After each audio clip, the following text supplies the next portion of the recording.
Stéphane Bern et Mathieu Noël. Historiquement vôtre. C'est le morceau de bravoure de Oui, Stéphane Bern. oui. Chaque jour, sa chronique. Le fin mot de l'histoire, Stéphane, l'origine d'une expression qu'on utilise tous les jours. Moi, souvent, parce que imaginez, vous êtes à une grande soirée et tout d'un Moi, coup... ça m'arrive peu. Non, Vous êtes à on une s'est grande croisés, soirée. on s'est croisés. Bon, je suis à une grande soirée et puis la maîtresse de maison est avec tous ses invités, etc. Et je sais que je dois aller travailler l'émission du lendemain après-midi. Je dis, je vais m'éclipser discrètement l'expression « je file à l'anglaise ». Voilà, c'est l'expression du jour. Ça veut dire donc partir discrètement, souvent pour... Alors, à l'origine, c'était pour éviter de payer. Oui, Parce que les Anglais sont radins. non, mais c'est vrai que c'est en Angleterre, ils ont la même expression. Peut-être que c'est nous qui leur avons piqué, on ne sait pas. Je sais pas d'où ça vient. Et on le disait tout à l'heure, en Angleterre, on dit l'inverse. On dit, Oui, enfin pas l'inverse. On to dit, take French leave, ce qui veut dire la même chose, c'est partir à la française. C'est Alors, quand même encore en expliquez-nous. douce, en toute discrétion. D'ailleurs, pendant longtemps, chez nos frères ennemis anglais, on se servait de cette expression pour désigner les déserteurs. Ce qui, avouez-le quand alors même, ça c'est pour insultant. nous, Français, Ah, oui. est très vexant.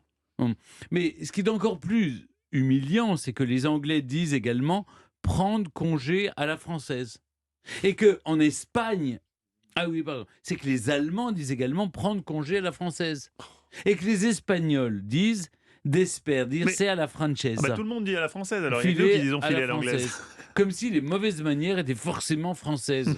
Non mais, au XVIe siècle, un créancier était appelé un Anglais, dès lors, quand ce dernier arrivait, que son débiteur était tenté de filer à l'anglaise. Autre hypothèse pour expliquer l'origine de cette expression, autrefois il existait un verbe qui s'appelait anglaiser, qui signifiait voler. Quand on ne paye pas, on file à l'anglaise, ceci expliquant cela. Et enfin, pour ne pas faire de jaloux, voilà la dernière hypothèse existante sur les origines de cette expression. À l'école de Saint-Cyr, les latrines étaient appelées les Anglais. Et parfois, on prétextait d'aller aux toilettes pour partir discrètement. Voilà, j'essaie Sympa d'être pour les complet. Anglais aussi, ça. Rendons gloire aux Hongrois Ah oui. qui préfèrent dire sortir à l'anglaise, comme les Ah. Roumains, les Italiens et les Russes. Ah voilà. Ce qui montre que nous avons encore quelques alliés en Europe. Mention spéciale pour nos amis néerlandais qui ont une jolie expression, partir avec le soleil du Nord.